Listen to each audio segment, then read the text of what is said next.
Hola everyone, for my presentation I'm going to be talking about the beautiful country Argentina. We're going to find out together if they support gender equality. Argentina is located in South America and it is the 8th largest country in the world. The population of Argentina today is 45 million.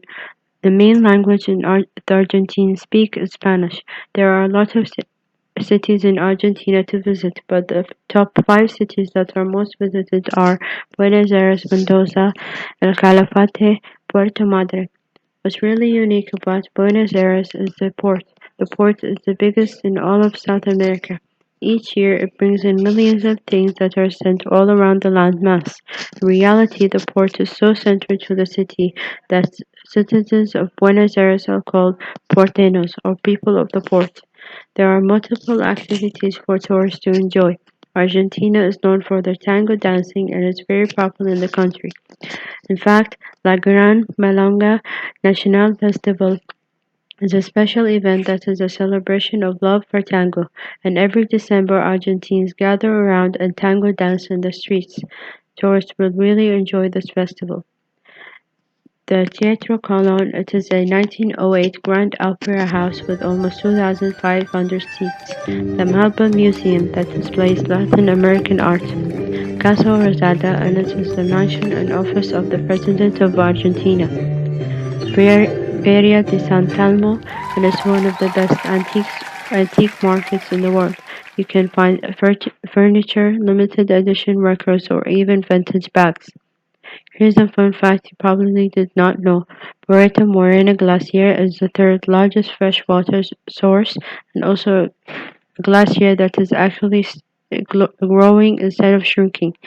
It is located in southwest Santa Cruz province in Argentina. Now, gender equality.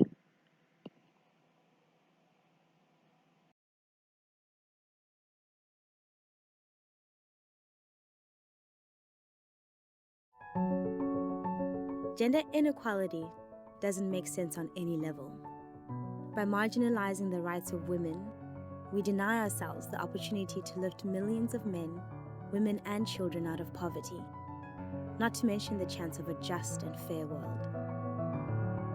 From birth, girls and boys, women and men are expected by society to play certain roles and behave in certain ways based on traditions, religion, and other beliefs.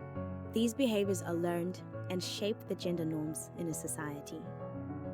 Unfortunately, in many countries, gender norms create disadvantages for women.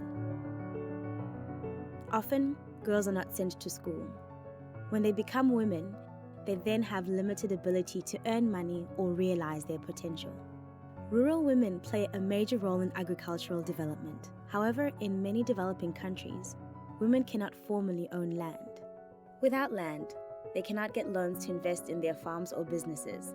This also means they have no control over the use of land or the benefits that come from it. Men generally control the household decisions, like how to use the family's assets. These disadvantages are often reinforced by practices that limit women's access to services, like training. Cultural beliefs can also restrict women's opportunities, such as in parts of Zambia where women cannot paddle their boats as it is considered bad omen. The result of these issues? Women remain poor and agricultural production cannot reach its potential, perpetuating poverty and hunger in the developing world. The social norms that limit women's opportunities need to be understood and then changed. By taking a gender transformative approach, we can influence social norms and bridge the gaps in access to resources and services between men and women in a lasting manner. Change is needed on many levels, and both men and women must be involved for it to happen. Research and development organizations need to invest in programs that promote gender equality alongside improving productivity and incomes. Policies need to be implemented that increase women's access to services and resources. Communities need to support women as farmers and as leaders. Increasing women's voice and agency is a valuable end in its own right.